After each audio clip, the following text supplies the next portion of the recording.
السلام عليكم ورحمة الله وبركاته. الحمد لله رب العالمين.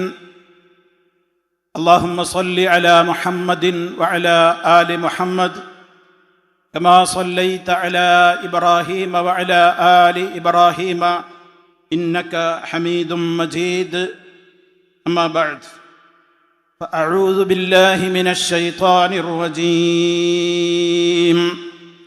يا أيها الذين آمنوا ادخلوا في السلم كافة ولا تتبعوا خطوات الشيطان إنه لكم عدو مبين.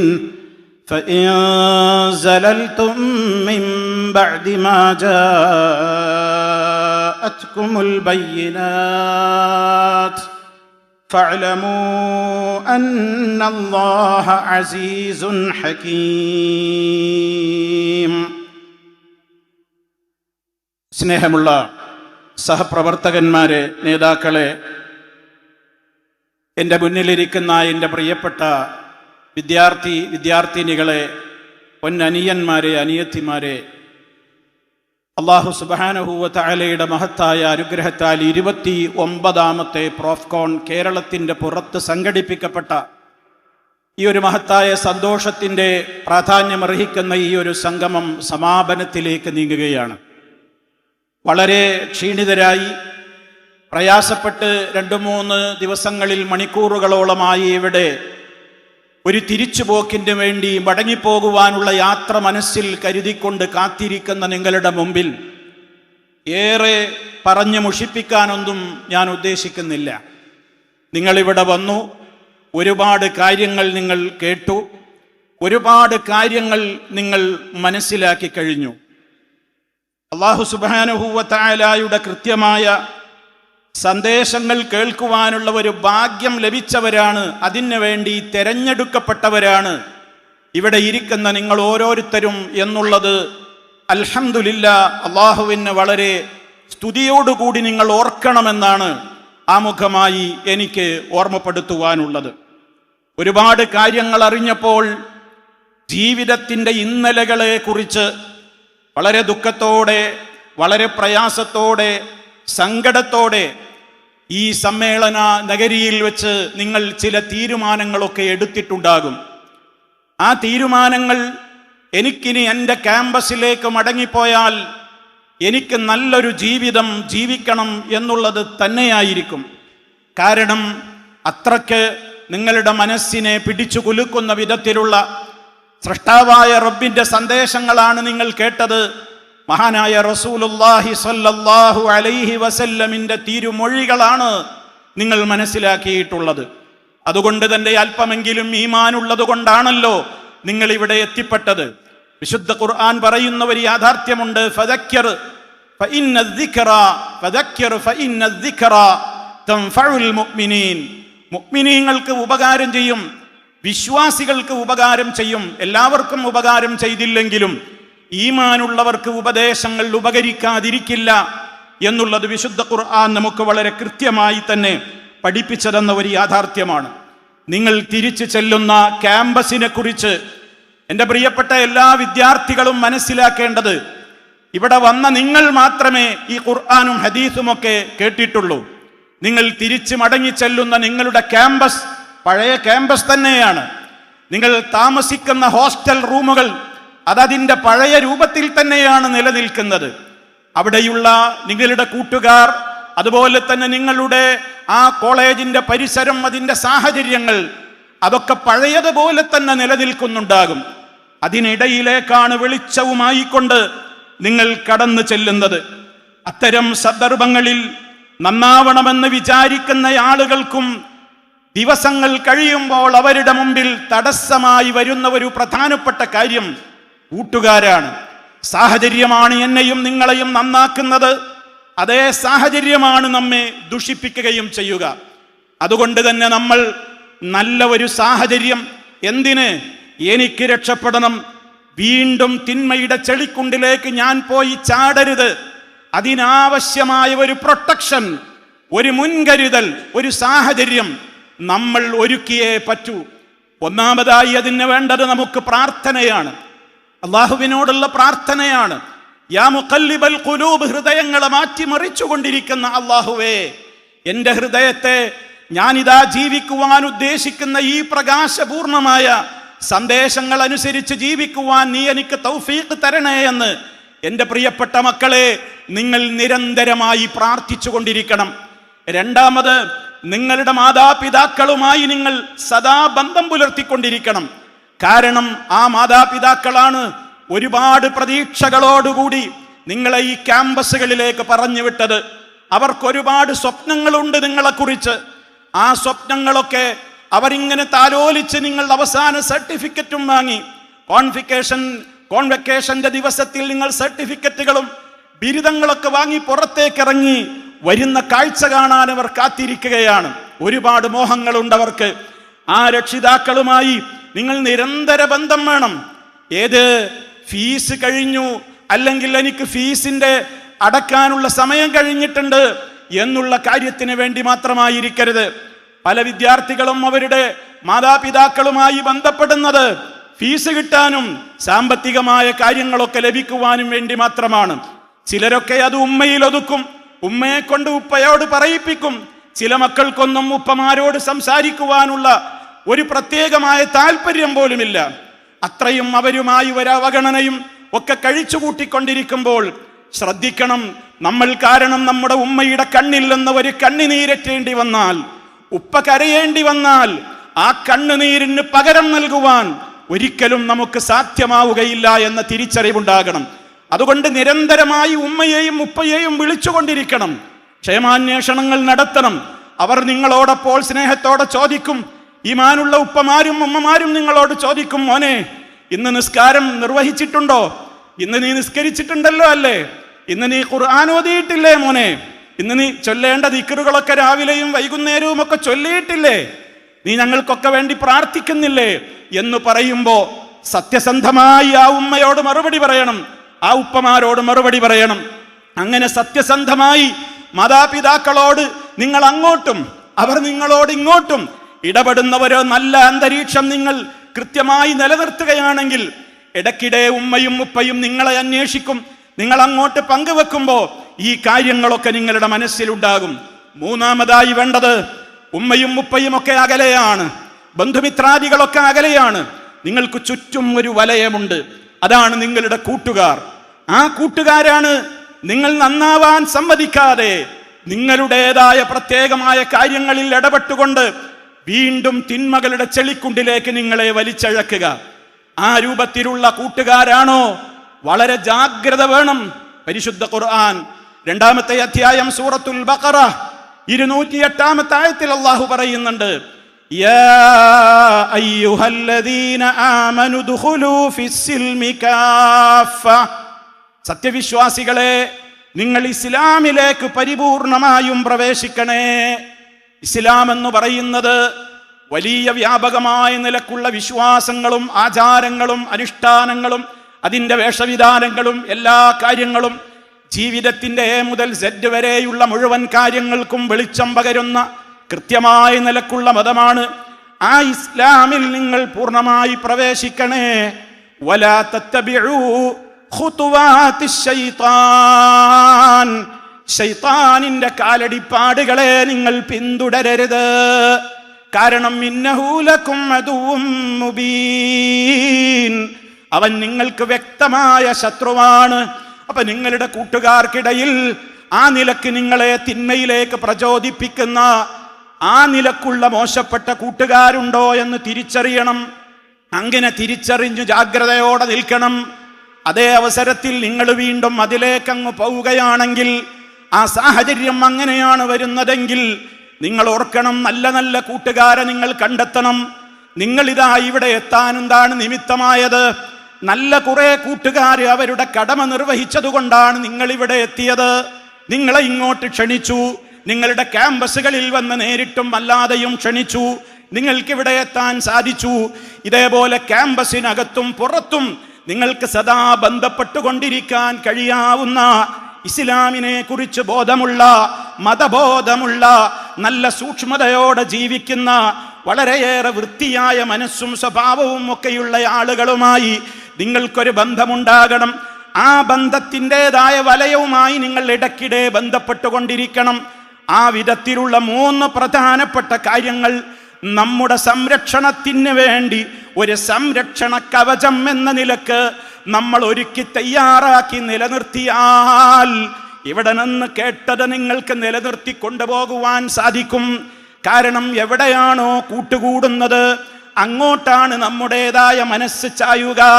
അതുകൊണ്ട് ചീത്തയായ കൂട്ടുകാരെ കുറിച്ച് മനസ്സിലാക്കണം. നബി സല്ലല്ലാഹു അലൈഹി വസല്ലം പറഞ്ഞു, അൽ മർഉ അലാ ദീനി ഖലീലിഹി, ഒരാൾ തൻ്റെ കൂട്ടുകാരൻ്റെ മതത്തിലായിരിക്കും. അതുകൊണ്ട് ഫൽയൻദുർ അഹദുക്കും, നിങ്ങളിൽ ഓരോരുത്തരും നന്നായി ചിന്തിക്കണേ. ആരുമായിട്ടാണ് ചങ്ങാത്തം കൂടുന്നത്, ആരുമായിട്ടാണ് ഫ്രണ്ട്ഷിപ്പിൽ ഏർപ്പെടുന്നതെന്ന് നിങ്ങൾ ഓരോരുത്തരും ചിന്തിക്കണം. അതല്ലെങ്കിലുള്ള തകരാർ എന്താണ്? ആ ചതികളിൽ പെടാതെ നമ്മൾ ജീവിക്കുവാൻ ശ്രദ്ധിക്കുമ്പോൾ, അവിടെ പിശാചുക്കൾ നമ്മുടെ ഇടയിൽ ഇടപെടുന്ന ഒരവസ്ഥ വരുമ്പോൾ നമ്മൾ എന്ത് ചെയ്യണം? പരിശുദ്ധ ഖുർആൻ പറഞ്ഞ മാർഗങ്ങളാണ് നമുക്കതിനുള്ളത്. നിങ്ങൾക്ക് കൃത്യമായി റഹ്മാനായ റബ്ബിനെ കുറിച്ചുള്ള ബോധമുണ്ടാക്കുന്ന കാര്യങ്ങളിൽ ഏർപ്പെടുന്നില്ലെങ്കിൽ ഖുർആൻ ഒരു താക്കീത് പറയുന്നുണ്ട്. ഫഇൻ സലൽതും, നിങ്ങൾ ഇനിയും തെറ്റിപ്പോകുവാനാണ് ഉദ്ദേശിക്കുന്നതെങ്കിൽ, ഏതിൻ്റെ ശേഷവും മിൻ ബഅദി മാ ജാഅതുകുമുൽ ബയ്യിനാതു, വ്യക്തമായ തെളിവുകൾ നിങ്ങൾക്ക് വന്നു കിട്ടിയതിൻ്റെ ശേഷവും. പ്രിയപ്പെട്ട സുഹൃത്തുക്കളെ, സഹോദരങ്ങളെ, ഈ ഒരു 3 ദിവസമായി നിങ്ങൾ ഈ ബയ്യിനാത്തുകൾ ഇവിടെ നിന്ന് വ്യത്യസ്തങ്ങളായ സെഷനുകളിലൂടെ കേൾക്കുകയാണ്. ഖുർആൻ കേട്ടു, ഹദീസ് കേട്ടു, ജീവിതത്തിൻ്റെ വിശ്വാസങ്ങളെക്കുറിച്ച്, ആചാരങ്ങളെക്കുറിച്ച്, അനുഷ്ഠാനങ്ങളെക്കുറിച്ച്, സംസ്കാരത്തെക്കുറിച്ച് കൃത്യമായി നിങ്ങൾ മനസ്സിലാക്കി. അത് നിങ്ങളുടെ ജീവിതത്തിൽ നിലനിർത്തുന്നതിന് പകരം നിങ്ങൾക്ക് ആ അറിവൊക്കെ കിട്ടിയിട്ടും നിങ്ങൾ പിഴച്ചു പോകുവാനാണ് സന്നദ്ധരാകുന്നതെങ്കിൽ അള്ളാഹുവിൻ്റെ മുന്നറിയിപ്പ് എന്താണ്?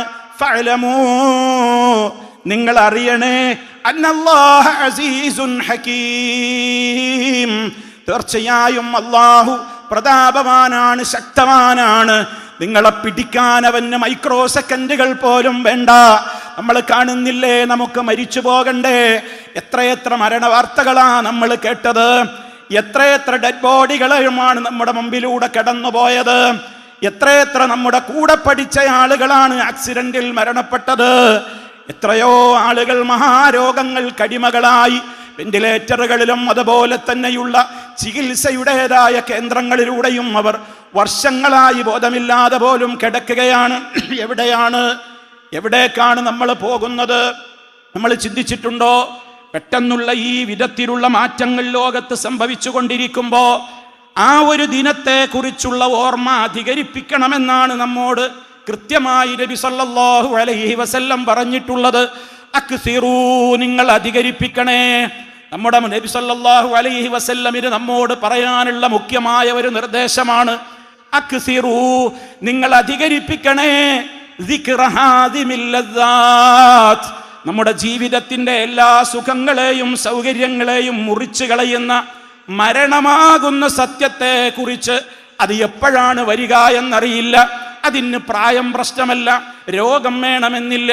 നല്ല നല്ല ആരോഗ്യമുള്ള നല്ല നല്ല ചെറുപ്പക്കാരായ ആളുകളാണ് പെട്ടെന്ന് അങ്ങ് മരിച്ചു വീഴുന്നത്. മരണം എത്ര പെട്ടെന്നാ നടക്കുന്നത്. സുമ്മ അമാതഹു ഫഅഖ്ബറ, മരണം നടന്നു കഴിഞ്ഞാൽ പിന്നെ എത്ര പെട്ടെന്നാണ് ഖബറിലാക്കുന്നത്. എത്ര വലിയ സ്നേഹമുള്ള, എത്ര എൻ്റെ ചങ്കായിരുന്നു എന്ന് പറഞ്ഞാലും, എൻ്റെ എത്ര ആത്മാർത്ഥമായ കൂട്ടുകാരനായിരുന്നു എന്ന് പറഞ്ഞാലും, മോർച്ചറിയുടെ മുമ്പിൽ നിന്ന് ഏങ്ങലടിച്ച് വരിറ്റ് കണ്ണുനീരൊഴുക്കുകയല്ലാതെ നിസ്സഹായാവസ്ഥ മരണത്തിൻ്റെ മുമ്പിൽ നമ്മൾ നോക്കി നിൽക്കുകയാണ്. അവൻ്റെ മൃതദേഹമതാ കഫൻ പൊതിഞ്ഞു, അങ്ങനെ കൊണ്ടുപോയി. കഫൻ പൊതിയാൻ നേരത്ത് അവൻ്റെ ഡ്രസ്സൊന്ന് ഊരി, പുറത്ത് കാത്തു നിൽക്കുന്ന കണ്ണുനീരൊഴുകിക്കൊണ്ട് കാത്തു നിൽക്കുന്ന ഉമ്മയുടെയും ഉപ്പയുടെയും ബന്ധുമിത്രാദികളുടെയും കൈകളിലേക്ക് മരിക്കുന്ന നേരത്ത് നമ്മൾ ധരിച്ചിരുന്ന പാൻറ്റും ഷർട്ടും അങ്ങ് ഊരിക്കൊടുത്തപ്പോ അതിലതാ ലഹരിയുടെ പൊതി കാണുകയാണ്. ചരസിന്റെ പൊതിയുണ്ട്, MDMA തരികളുണ്ട്. ആലോചിച്ചു നോക്കൂ, എത്രയോ ആളുകൾ അവരുടെ ജനാസ കുളിപ്പിക്കാനും കഫൻ ചെയ്യാനും വേണ്ടി ബോഡിയിൽ നിന്ന് വസ്ത്രം നീക്കി കുടുംബത്തിന്റെ കയ്യിൽ ഏൽപ്പിച്ചപ്പോ അതിൻ്റെ അകത്ത് MDMA-യുടെ തരികൾ, ലഹരിയുടെ, മയക്കുമരുന്നിന്റെ അടയാളങ്ങൾ. പ്രിയമുള്ളവരെ, അങ്ങനെ ഒരു മരണം അള്ളാഹു നമ്മെ കാത്തുരക്ഷിക്കുമാറാകട്ടെ. എവിടെ വെച്ച് സംഭവിക്കും, എപ്പോൾ സംഭവിക്കും? ഒരാൾക്കും പറയാനാവാത്ത സത്യമാകുന്ന മരണം. മരിച്ചാ പിന്നെ ഉടനെ നമ്മെ ഖബറിലാക്കി കഴിഞ്ഞു. ആരും നമ്മുടെ കൂടെയില്ല. 2-3 ദിവസമൊക്കെ നമ്മൾ ആ കൂട്ടുകാരനെ കുറിച്ച് നമ്മളിങ്ങനെ ഇടയ്ക്ക് ചർച്ച ചെയ്തുകൊണ്ടേയിരിക്കും. അതേപോലെ തന്നെ അവനെ കുറിച്ച് നമ്മൾ ആലോചിക്കും. അതേ അവസരത്തിൽ അപ്പോഴും അല്ലാഹു പറയുന്നത് എന്താ? കല്ലാ ലമ്മാ യഖ്ദി മാ അമറ. ഈ മനുഷ്യന്റെ അവസ്ഥ എന്തായിപ്പോയി? കൽപ്പിച്ച ഒരുപാട് കാര്യങ്ങൾ ഉണ്ടായിരുന്നല്ലോ, ഒരുപാട് കടമകൾ ഏൽപ്പിക്കപ്പെട്ട മനുഷ്യനായിരുന്നല്ലോ. എന്നിട്ടവൻ എന്തേ ഒന്നും നിർവഹിക്കാതെയാണല്ലോ പോകുന്നത്. ഒന്നും നിർവഹിക്കാതെയാണല്ലോ പോകുന്നത്. പ്രിയപ്പെട്ട കുട്ടികളെ, നമ്മൾ ഇന്ന് ഇവിടെ നിന്ന് പിരിഞ്ഞു പോകുമ്പോ നമ്മുടെ ക്യാമ്പസിൽ നമുക്കൊക്കെ ശീലമുള്ളതെന്താണ്? അവകാശങ്ങൾക്ക് വേണ്ടി മുദ്രാവാക്യം വിളിക്കലാണ്.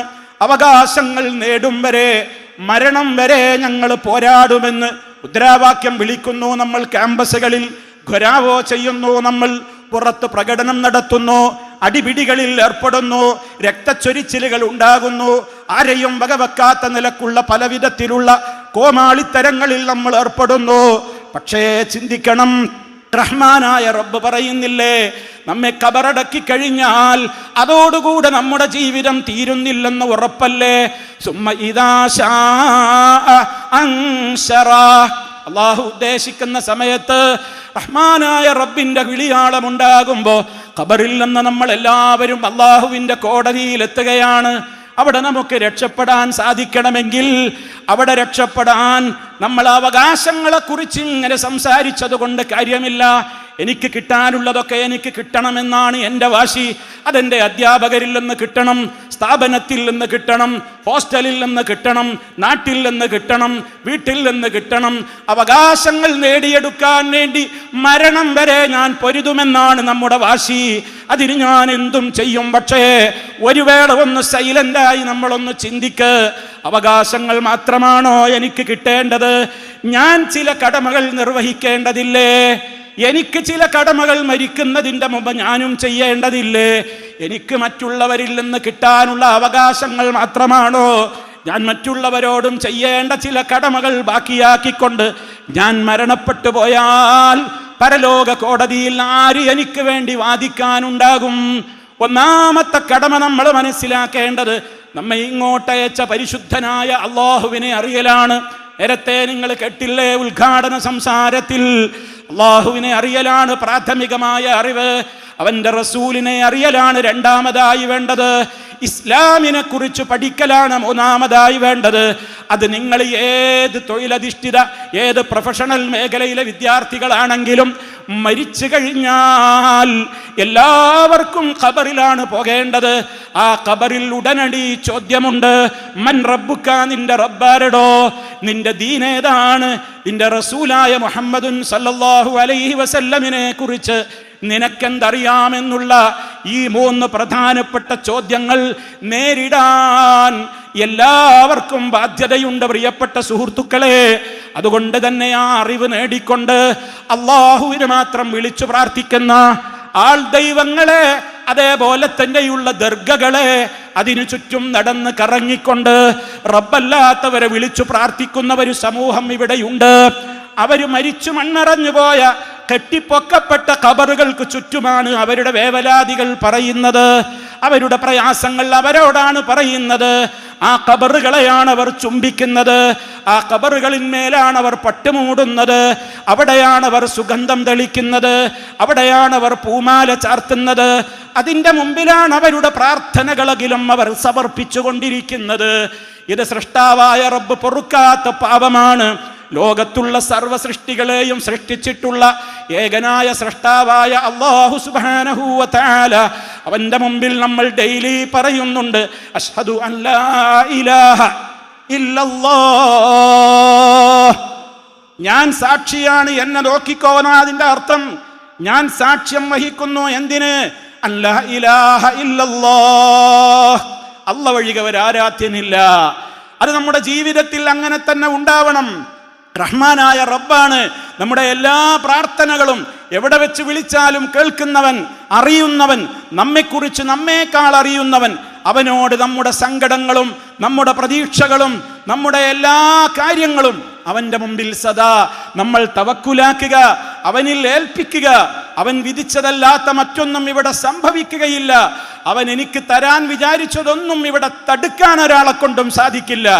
അവൻ എനിക്ക് തരേണ്ടതില്ല എന്ന് വിചാരിച്ച് മുടക്കി വെച്ചത് നേടിത്തരാൻ ഇവിടെ ഒരാളെ കൊണ്ടും സാധ്യമാകില്ല എന്ന ദൃഢമായ ആ ഒരു ബോധവും, അങ്ങനെ അള്ളാഹുവിനോട് നിർവഹിക്കേണ്ടുന്ന കടമകളിൽ അവനെ മാത്രം ആരാധിക്കുക എന്നുള്ളതാണ് ഒന്നാമത്തെ കടമ. രണ്ടാമത് 5 നേരത്തെ നിസ്കാരത്തിന്റെ കാര്യത്തിൽ നമ്മുടെ ശ്രദ്ധ എത്രത്തോളം ഉണ്ട് എന്നുള്ളതാണ്. ക്യാമ്പസുകളിൽ നമ്മളിൽ എത്ര പേര് നിസ്കരിക്കുന്നവരുണ്ട്? ഒരു വിഭാഗം ആളുകൾ തീരെ നിസ്കാരമില്ലാത്തവരാണ്. ചില ആളുകളോ ളുഹറും അസറും അവർക്കില്ല, അത് മഗ്രിബിന്റെ കൂടെ ഒന്നിച്ചൊരു നമസ്കാരം. വേറെ ചിലർക്കോ ആരെങ്കിലും നിസ്കരിക്കാൻ വിളിച്ചാൽ കൂടെ പോകുന്ന ഒരു സ്വഭാവം മാത്രം, അല്ലാതെ അവർക്കതിനോടൊരു താല്പര്യമില്ല. പ്രിയമുള്ളവരെ, അതുകൊണ്ട് അള്ളാഹുവിനോടുള്ള കടമ നമുക്ക് നിർവഹിക്കൂ എന്ന് പറയാൻ നമുക്ക് സാധ്യമാകുമോ? അതുകൊണ്ട് സമയബന്ധിതമായി 5 നേരത്തെ നിസ്കാരം നിർവഹിക്കുവാനുള്ള കൽപ്പന സൂക്ഷ്മതയോടെ നിത്യമായി അതിൻ്റെ ക്രമത്തിൽ അതിൻ്റെ മര്യാദകളൊക്കെ പഠിച്ചുകൊണ്ട് യഥാർത്ഥമായ നിലക്ക് നിർവഹിക്കുവാൻ നമ്മൾ ശ്രമിക്കുക. ക്യാമ്പസുകളിലെ എല്ലാ വിദ്യാർത്ഥികളും ഇങ്ങനെയാണെന്നൊന്നും ഞാൻ അടച്ച് ആക്ഷേപിക്കുകയല്ല, മറിച്ച് തഹജ്ജുദ് നമസ്കരിക്കുവാൻ വേണ്ട മുസല്ല നിസ്കാരത്തിൽ അവനവന്റെ നിസ്കാരം നിലനിർത്തി കിട്ടുവാൻ വേണ്ടി, രാത്രിയിലെ തഹജ്ജുദ് നിസ്കാരത്തിന് വേണ്ടി സ്വന്തം റൂമിന്റെ ബെഡിന്റെ അടിയിൽ മുസല്ലകൾ സൂക്ഷിക്കുന്ന വിദ്യാർത്ഥികളും നമ്മുടെ കൂട്ടത്തിൽ തന്നെയുണ്ട് എന്നുള്ളത് മറന്നുകൊണ്ടല്ല ഞാൻ സംസാരിക്കുന്നത്. പക്ഷേ നമ്മൾ ആ നല്ല തലങ്ങളിലേക്ക് നമ്മൾ ഉയരണം. നിസ്കാരത്തിന്റെ കാര്യത്തിൽ നമുക്ക് ശ്രദ്ധയുണ്ടാകണം. ചിലരൊക്കെ നിസ്കരിക്കാൻ പോകും, അവർക്ക് നിയമങ്ങൾ അറിയില്ല. നിസ്കാരത്തിന്റെ ഇടയിൽ തന്നെ അവരുടെ ഔറത്ത് വെളിവാവുകയാണ്. പല വിദ്യാർത്ഥികളും പല ആളുകളും നിസ്കരിക്കാൻ വേണ്ടി നിന്നു, റുകൂയിലേക്ക് പോകുമ്പോൾ അവന്റെ ബാക്കിലെ ഔറത്താണ് പിന്നിൽ സഫിൽ നിൽക്കുന്നവർ കാണേണ്ടി വരുന്നത്. സുജൂദിലേക്ക് പോകുമ്പോൾ പറയും വേണ്ട, കാരണം ഷർട്ട് അങ്ങോട്ട് പൊങ്ങി പാൻറ് താഴോട്ടും പോയി, പിന്നെ അണ്ടർവെയറിന്റെ കമ്പനിയും അതുപോലെ തന്നെ ഔറത്തുമൊക്കെയാണ് ആളുകൾക്ക് കാണേണ്ടി വരുന്നത്. പ്രിയമുള്ളവരെ, നിങ്ങളതിൽ പെട്ടുപോകരുത്. ആ നിസ്കാരം വെറുതെയായി. അതേപോലെ തന്നെ എൻ്റെ പൊന്നനിയത്തിമാർ, നിങ്ങൾ മനസ്സിലാക്കണം, പാൻറ്റും ജീൻസും അതുപോലെ തന്നെ ഷർട്ടും പേരിന് തലയിൽ ഒരു ടോപ്പും ചുറ്റിക്കെട്ടിയിട്ട് നിസ്കരിച്ചിട്ട് പ്രയോജനമൊന്നുമില്ല. നിങ്ങൾ നിസ്കരിക്കുന്നത് എന്തിന്? അത് നമ്മെ നന്മയിലേക്ക് പിടിച്ചു നിർത്തുവാനാണ്, തിന്മയിൽ നിന്ന് തടയുവാനാണെന്നാണ് വിശുദ്ധ ഖുർആൻ പറഞ്ഞിട്ടുള്ളത്. ആ വിധത്തിൽ നിസ്കരിക്കുവാൻ പ്രിയമുള്ളവരെ നമുക്ക് സാധ്യമാകണം. അതേപോലെ തന്നെ നമ്മൾ കൃത്യമായി വിശുദ്ധ ഖുർആനിന്റെ പാരായണത്തിൽ ഒരു ദിവസത്തിൽ അല്പനേരമെങ്കിലും ഖുർആൻ ഓതുവാൻ നമുക്ക് സാധിക്കണം. നമ്മുടെ ഹോസ്റ്റൽ റൂമിൽ എത്രയെത്ര പുസ്തകങ്ങളാണ് അട്ടിവെച്ചിട്ടുള്ളത്, നമ്മൾക്ക് പഠിക്കുവാനുള്ളതും ആവശ്യമുള്ളതും അല്ലാത്തതുമൊക്കെ. അതിനിടയിൽ ഖുർആനിന്റെ ഒരു കോപ്പിയെങ്കിലും നമ്മൾ സൂക്ഷിക്കുന്നുണ്ടോ? നമ്മുടെ മൊബൈലിൽ ഖുർആനിന്റെ ആപ്പുണ്ടോ? അത് കൃത്യമായി പാരായണം ചെയ്യാൻ. നിത്യജീവിതത്തിൽ രാവിലെ ഉണർന്നെഴുന്നേറ്റ് ഉറങ്ങാൻ കിടക്കുന്നത് വരെ ധാരാളം ദിക്റുകളും ദുആകളും ചൊല്ലാനുണ്ട്. അവ കൈപ്പുസ്തകം നിങ്ങളുടെ കൈകളിലുണ്ടോ? ഇല്ലെങ്കിൽ നിങ്ങളുടെ മൊബൈൽ ഫോണുകളിൽ അദ്കാറിന്റെ ആപ്പുകളുണ്ടോ? നിങ്ങൾ പരിശോധിക്കണം. അതൊക്കെ ജീവിതത്തിന്റെ ഭാഗമാക്കുവാൻ വേണ്ടി നിങ്ങൾ പരിശ്രമിക്കണമെന്നാണ് ഓർമ്മപ്പെടുത്തുവാനുള്ളത്. അതേപോലെ തന്നെ സഹോദരങ്ങളെ, നിങ്ങൾ നിങ്ങളുടേതായ കടമകൾ നിർവഹിക്കുന്ന വിഷയത്തിൽ ഏറ്റവും കൂടുതൽ പ്രാധാന്യപൂർവ്വം അതിനെക്കുറിച്ച് ചിന്തിക്കേണ്ടവരാണ്. കാരണം നമുക്ക് നമ്മുടെ ശരീരത്തോട് കടമകളുണ്ട്. ഉറക്കം കൃത്യസമയത്ത് കിട്ടാതെ തിന്മകളിൽ അഭിരമിച്ചുകൊണ്ട് ഉറക്കമിളക്കുന്ന ധാരാളം ആളുകളായിരിക്കും ഹോസ്റ്റൽ റൂമുകളിൽ ഉണ്ടാവുക. നന്മകൾ ചെയ്തുകൊണ്ട് പോലും ഉറക്കമിളക്കുന്നതിനെ ഇസ്ലാം നിരുത്സാഹപ്പെടുത്തിയിരിക്കുകയാണ്. അനിവാര്യ ഘട്ടങ്ങളിൽ അങ്ങനെയൊക്കെ ആവാമെന്നുള്ളതല്ലാതെ കൂടുതൽ നിസ്കരിച്ചുകൊണ്ട് ഉറക്കമിളക്കുന്നതിനെ പോലും ഇസ്ലാം നിരുത്സാഹപ്പെടുത്തിയത്. മനുഷ്യന് സ്വന്തത്തോട് കടമയുണ്ട്. അവന്റെ ശരീരം പ്രധാനമാണ്, ആരോഗ്യം പ്രധാനമാണ്. ആരെയും വകവെക്കാതെ ബൈക്കിൽ ഇങ്ങനെ ഹൈ സ്പീഡിൽ സർവ്വസീമകളും ലംഘിച്ചുകൊണ്ടുള്ള ഹൈ സ്പീഡിൽ വാഹനമോടിച്ചുകൊണ്ട് അപകടം ഇരന്നു വാങ്ങുന്നവർ, മരണം വരിക്കുന്നവർ നമുക്ക് ചുറ്റും നമ്മൾ ധാരാളമായി കണ്ടുകൊണ്ടിരിക്കുകയാണ്. ലഹരി ഉപയോഗിച്ചുകൊണ്ട് സ്വന്തം ശരീരത്തിന്റെ മനോനില തകർക്കുന്ന ആളുകൾ, ശാരീരികമായി ആകെ തകർന്നു പോകുന്ന എത്രയോ ആളുകൾ. അള്ളാഹുവിന്റെ റസൂൽ സല്ലല്ലാഹു അലൈഹി വസല്ലമ വിരോധിച്ച വിധത്തിലുള്ള ഹെയർ സ്റ്റൈലുകളും അതേപോലെ തന്നെ ടാറ്റു സംസ്കാരങ്ങളിലും അഭിരമിച്ചുകൊണ്ട് വൃത്തികെട്ട രൂപത്തിലുള്ള കോലങ്ങളായി നടന്നുകൊണ്ടിരിക്കുന്ന എത്രയോ ആളുകൾ നമ്മുടെ ക്യാമ്പസുകളിൽ ഉണ്ടാവാം. നമ്മളതിൽ പെട്ടുപോകരുത്.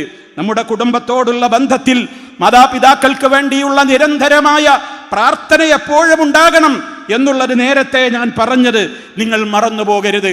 മാതാവിനോടും പിതാവിനോടുമൊക്കെ തൻ്റെ ആവശ്യങ്ങൾ പറയുമ്പോൾ അവരതിന് എന്തെങ്കിലും ഒരു എതിര് പറഞ്ഞാൽ അവരെ തെറി പറയുന്ന, അവരോട് കയർത്ത് സംസാരിക്കുന്ന മക്കളാണ് നമ്മളെങ്കിൽ അള്ളാഹുവിന്റെ കൽപ്പന നമ്മൾ മനസ്സിലാക്കണമെന്ന്, വലാ തഖുൽ ലഹുമാ ഉഫ്ഫിൻ, ഛേ എന്ന ഒരു വാക്ക് പോലും പൊന്നുമ്മയോട് പറഞ്ഞു പോകരുത്, പൊന്നുപ്പയോട് പറഞ്ഞു പോകരുത്.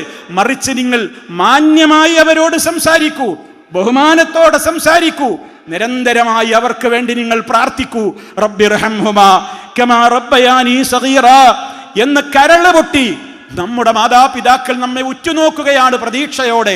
അവർക്ക് വേണ്ടി നിങ്ങൾ പ്രാർത്ഥിച്ചുകൊണ്ടേയിരിക്കണം. നമുക്ക് ചുറ്റുമുള്ള സമൂഹം അവർ നമ്മെ കാത്തിരിക്കുകയാണ്. നല്ല നല്ല പ്രൊഫഷണലുകൾ ഈ സമൂഹത്തിൽ ഉണ്ടാകണം. നിങ്ങൾ ആരാണ്? നമ്മളൊക്കെ ആരാണ്? കുൻതും ഖൈറ ഉമ്മ, നമ്മളൊക്കെ ഒരു ഉത്തമ സമുദായത്തിന്റെ ആളുകളാണ്. നമുക്കൊരു ബാധ്യതയുണ്ട് ഈ സമൂഹത്തോട്. അതെന്താണ്? തഅ്മുറൂന ബിൽ മഅറൂഫ്, നല്ല നല്ല കാര്യങ്ങൾക്ക് നിങ്ങൾ കൽപ്പിക്കണം.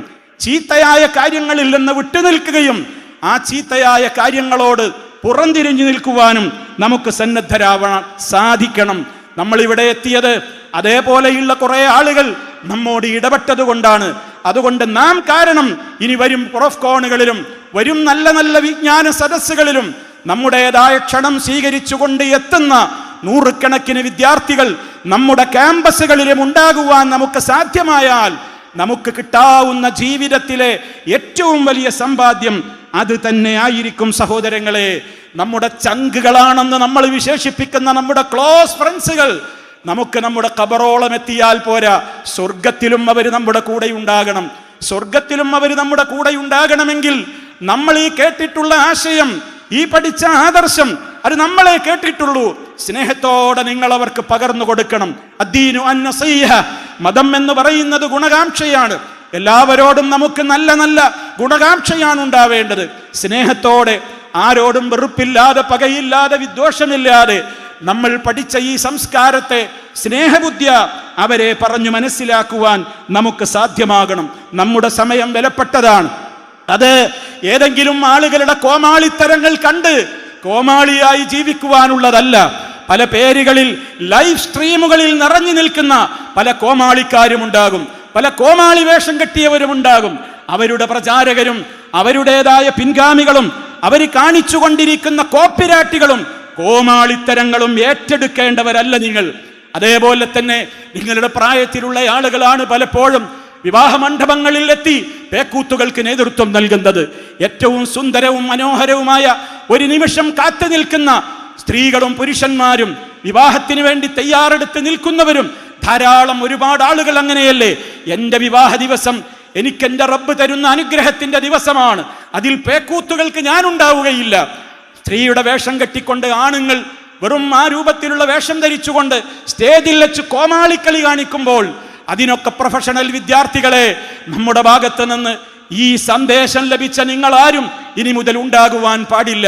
കാരണം എനിക്കൊരന്തസ്സുണ്ട്. ഞാൻ എൻ്റെ റബ്ബിനോട് നിസ്കാരത്തിൽ പറയുന്നത് വജ്ജഹ്തു വജ്ഹിയ ലില്ലദീ ഫതറസ് സമാവാതി വൽ അർള ഹനീഫൻ മുസ്ലിമാ വമാ അന മിനൽ മുശ്രികീൻ ഇന്ന സ്വലാത്തി വനുസുകി വമഹ്യായ വമമാതി ലില്ലാഹി റബ്ബിൽ ആലമീൻ ലാ ശരീക ലഹ് വബിദാലിക ഉമിർതു വഅന മിനൽ മുസ്ലിമീൻ.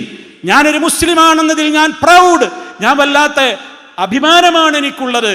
ആ നിലക്കുള്ള ഒരു ജീവിതത്തിനല്ലാതെ ഒരു കോമാളിത്തരങ്ങളിലും റബ്ബിന് വിരോധമുള്ള, അള്ളാഹു വിരോധിച്ചിട്ടുള്ള ഒരു കാര്യങ്ങളിലും പ്രിയപ്പെട്ട പൊന്നനുജന്മാരെ, അനിയത്തിമാരെ, നിങ്ങളുടെ സാന്നിധ്യം ഉണ്ടാകരുത്. മറിച്ച് ക്യാമ്പസുകളിൽ കാണുന്ന നെറികെട്ട വർത്തമാനങ്ങളുണ്ട്, അവിടെ ഉപയോഗിക്കുന്ന ചില ക്യാമ്പസ് ഭാഷകളുണ്ട്, അവിടെ നിന്ന് പറഞ്ഞു കേൾക്കുന്ന ചില തെറിപ്പാട്ടുകളുണ്ട്. നമ്മുടെ നാവ് കൊണ്ട് ഒരിക്കൽ പോലും നമ്മളത് ഉപയോഗിക്കുവാനേ പാടില്ല. കാരണം സത്യവിശ്വാസി തെറി പറയാത്തവനാണ്, സത്യവിശ്വാസി തെറി വിളിക്കാത്തവനാണ്. നമ്മുടെ നേതാവിൻ്റെ തിരുമൊഴിയാണത്. ഓരോരുത്തരും അത് നെഞ്ചേറ്റേണ്ടതുണ്ട്. നേതൃത്വം നൽകുവാൻ പ്രാപ്തിയുള്ള ആളുകൾ നിങ്ങളിൽ നിന്ന് വളർന്നു വരണം. വൈജ്ഞാനിക മേഖലയിൽ പ്രബോധന രംഗത്തൊക്കെ ഉന്നതമായ നിലവാരം പുലർത്തിക്കൊണ്ട് അത്യുന്നതമായ നേതൃപദവിയിലേക്ക് എത്തുവാൻ കഴിവുള്ള ആളുകളെ സമ്മാനിച്ചത് ഇതേപോലെയുള്ള പ്രോഫ്കോണുകളാണ്. ഇവിടെ സംസാരിച്ചിട്ടുള്ള ധാരാളക്കണക്കിന് പ്രതിഭകൾ അവരൊക്കെ നിങ്ങളെപ്പോലെ പ്രൊഫഷണൽ കോളേജുകളിൽ പഠിച്ച് വളർന്ന് ഇപ്പോൾ അതാ വൈജ്ഞാനിക മേഖലയിലും വിദ്യാഭ്യാസ രംഗത്തും അതുപോലെ തന്നെ വൈദ്യശാസ്ത്ര മേഖലയിലും എഞ്ചിനീയറിംഗ് മേഖലയിലും അവരുടേതായ ശഖ്സിയത്തും പേഴ്സണാലിറ്റിയും നിലനിർത്തുന്നതോടൊപ്പം അവർ രാജ്യത്തിന് നേതൃത്വം കൊടുക്കുകയാണ്. നല്ല ഒരു തലമുറയുടെ ഉത്തമമായ ഒരു തലമുറയുടെ സൃഷ്ടിപ്പിന് വേണ്ടി അവരൊക്കെ ഇന്ന് നേതൃനിരയിലുണ്ട്. നമുക്കും സാധിക്കുന്ന കാര്യമാണ് പ്രാർത്ഥിക്കുക, വേണ്ടത് ചെയ്യുക എന്നുള്ളതാണ് ഓർമ്മപ്പെടുത്തുവാനുള്ളത്. അതുകൊണ്ട് ഈ വക കാര്യങ്ങൾ നെഞ്ചേറ്റിക്കൊണ്ട് വേണം നിങ്ങൾ മടങ്ങിപ്പോകുവാൻ. മഹാനായ നബി സല്ലല്ലാഹു അലൈഹി വസല്ലമ ഒരു സദസ്സ് വിടുന്നതിന്റെ മുമ്പ് അവിടുന്ന് പ്രാർത്ഥിച്ചിട്ടുള്ള ഒരു പ്രാർത്ഥനയുണ്ടായിരുന്നു. വിശദമായി പറയേണ്ടതാണ്, ചുരുക്കി പറയുകയാണ്. അല്ലാഹുവേ, നീ ഞങ്ങൾക്ക് ഭയം നൽകണമേ. അല്ലാഹുമ്മ ഖസിം ലനാ മിൻ ഖശിയതിക മാ തഹൂലു ബിഹി ബൈനനാ വബൈന മആസിക്. ഞങ്ങൾക്ക് നിന്നെ കുറിച്ചുള്ള ഭയം നീ സദാ നിലനിർത്തി തരണമേ. എത്രത്തോളം പേടി വേണം? ഇനി ഒരു തിന്മയിലേക്ക് ഞങ്ങൾക്ക് പോകാൻ സാധിക്കരുത്, അതിന് മാത്രം നിന്നെ പേടി നീ ഞങ്ങൾക്ക് തരണം. അതേപോലെ തന്നെ വമിൻ തഅതിക മാ തുബല്ലിഗുനാ ബിഹി ജന്നതക്. നിന്റെ സ്വർഗത്തിൽ ഞങ്ങളെ എത്തിക്കുന്ന വിധത്തിൽ എന്തൊക്കെ സൽക്കർമ്മങ്ങളിൽ ഞങ്ങൾ മുഴുകണോ അതിനൊക്കെ നീ ഞങ്ങൾക്ക് തൗഫീക്ക് തരണം. വമിനൽ യഖീനി മാ തുഹവ്വിനു ബിഹി അലൈനാ മസായിബദ് ദുനിയ. ദുനിയാവിൽ ഞങ്ങൾക്കുണ്ടാകുന്ന ഏതു പരീക്ഷണങ്ങളാവട്ടെ അതൊക്കെ നിസ്സാരമായി കാണുവാൻ തക്ക മനസ്സിന് നല്ല കരുത്ത് നീ ഞങ്ങൾക്ക് പ്രദാനം ചെയ്യണമേ. അല്ലാഹുമ്മ മത്തിഅനാ ബിഅസ്മാഇനാ വഅബ്സാരിനാ വഖുവാതിനാ. ഞങ്ങളുടെ കണ്ണിനും കാതിനും ഞങ്ങളുടെ ശരീരത്തിനും നീ എന്നെന്നും ആരോഗ്യം നിലനിർത്തി തരണമേ എന്നിങ്ങനെ തുടങ്ങിയിട്ടുള്ള ധാരാളം പ്രാർത്ഥികൾ. അതിലൊരു കാര്യം പ്രത്യേകം എടുത്തു പറയുന്നുണ്ട്. അല്ലാഹുമ്മ ലാ തജ്അലിദ് ദുനിയ അക്ബറ ഹമ്മിനാ വലാ മബ്ലഗ ഇൽമിനാ. അല്ലാഹുമ്മ ലാ തജ്അൽ വലാ തജ്അൽ മുസീബതനാ ഫീ ദീനിനാ. ഞങ്ങളുടെ ആദർശത്തിൽ ഞങ്ങളുടെ വ്യക്തി ജീവിതത്തിൽ റബ്ബേ മുസീബത്തുകൾ ഉണ്ടാവരുതേ. ഈ സന്മാർഗത്തിന്റെ പാതയിൽ നിന്ന് തെറ്റി തികച്ചും പൈശാചികമായ ചെളിക്കുണ്ടിലേക്ക് വീഴുന്ന ഒന്നും ഞങ്ങളിലില്ലാതെ നീ ഞങ്ങളെ കാത്തുകൊള്ളണമേ എന്ന്. ഇതൊക്കെ മുസ്തഫ ഒരു സദസ്സിൽ നിന്ന് എഴുന്നേൽക്കുന്നതിൻ്റെ മുമ്പേ പ്രാർത്ഥിക്കാറുണ്ടായിരുന്ന കാര്യമാണ്. നിങ്ങൾ ആ ദുആയൊക്കെ പഠിക്കണം, പകർത്തണം എന്ന് ഓർമ്മപ്പെടുത്തുന്നതോടൊപ്പം നിങ്ങൾ മടങ്ങിപ്പോകുമ്പോഴും നിങ്ങളുടെ യാത്രാവാഹനങ്ങളിൽ വെച്ച് അല്ലാഹുവേ ഞങ്ങൾ മടങ്ങിപ്പോവുകയാണ്, ഞങ്ങളുടെ ഈ യാത്രയിൽ അല്ലാഹുമ്മ ഇന്നാ നസ്അലുക ഫീ ഹാദാ സഫർ അൽ ബിർറ വത്തഖ്വ വമിനൽ അമലി മാ തർദാ. അല്ലാഹുവേ നല്ലത് മാത്രം ചെയ്യാൻ തൗഫീക്ക് തരണേ. അല്ലാഹുമ്മ ഹവ്വിൻ അലൈനാ സഫറനാ ഹാദാ. ഞങ്ങളുടെ ഈ യാത്ര നീ ഞങ്ങൾക്ക് എളുപ്പമാക്കി തരണമേ. അല്ലാഹുമ്മ അൻത സാഹിബു ഫിസ് സഫർ. അതൊക്കെ അതിലെ വാചകങ്ങളാണ്. റബ്ബേ, ഈ യാത്രയിൽ നീയാണ് ഞങ്ങളുടെ കൂട്ടുകാരൻ. റബ്ബേ, നീ കാണാത്ത നീ കേൾക്കാത്ത ഒരു നിമിഷം എനിക്കില്ല. അതുകൊണ്ട് യാത്രയിലാണെങ്കിലും ഹോസ്റ്റലിലാണെങ്കിലും വീട്ടിലാണെങ്കിലും പള്ളിയിലാണെങ്കിലും എവിടെയാണെങ്കിലും എനിക്ക് നിന്നെ ഭയപ്പെട്ടുകൊണ്ട് ജീവിക്കുവാൻ സാധിക്കണം എന്നുള്ള അകമഴിഞ്ഞുള്ള പ്രാർത്ഥനയോടെ പ്രിയമുള്ള സഹോദരങ്ങളെ, നമ്മുടെ ക്യാമ്പസുകളിൽ പോയി ഒരു പുതുജീവിതത്തിന് തുടക്കം കുറിക്കുക. അതിൻ്റെ മുമ്പിൽ വരുന്ന ഞാൻ നേരത്തെ സൂചിപ്പിച്ച ഏതൊക്കെ ദുഷിച്ച സാഹചര്യങ്ങളുണ്ടോ കരുത്തോടെ നേരിടുക. അങ്ങനെ ഒരു വെളിച്ചം പകരുന്ന ഒരവസ്ഥയിലേക്ക് നീങ്ങുവാൻ ഈ 29ാമത്തെ പ്രോഫ്കോണും നമുക്ക് സഹായകരമായി മാറുവാൻ റബ്ബിൻ്റെ സഹായമുണ്ടാകട്ടെ എന്ന് അകമഴിഞ്ഞ് പ്രാർത്ഥിച്ചുകൊണ്ട് നമ്മുടെ കർമ്മങ്ങൾ അള്ളാഹു പരിപൂർണമായും സ്വീകരിക്കട്ടെ. നമ്മിൽ നിന്ന് വന്നുപോയിട്ടുള്ള അപാകതകൾ പൊറുത്തു തരുമാറാകട്ടെ. നമ്മിലെ രോഗികൾക്ക് ശിഫ നൽകുമാറാകട്ടെ. മാറാവ്യാധികളിൽ നിന്ന്, അപകട മരണങ്ങളിൽ നിന്ന്, സഹിക്കാനാവാത്ത പരീക്ഷണങ്ങളിൽ നിന്ന് റബ്ബ് നമ്മയും നമ്മുടെ പൊന്നുമക്കളെയും ബന്ധപ്പെട്ട എല്ലാവരെയും കാത്തു രക്ഷിക്കുമാറാകട്ടെ. വൽഹംദുലില്ലാഹി റബ്ബിൽ ആലമീൻ. സുബ്ഹാനകല്ലാഹുമ്മ വബിഹംദിക് അശ്ഹദു അൻ ലാ ഇലാഹ ഇല്ലാ അൻത അസ്തഗ്ഫിറുക വഅതൂബു ഇലൈക്. വസ്സലാമു അലൈക്കും വറഹ്മത്തുള്ളാഹി വബറകാതുഹു.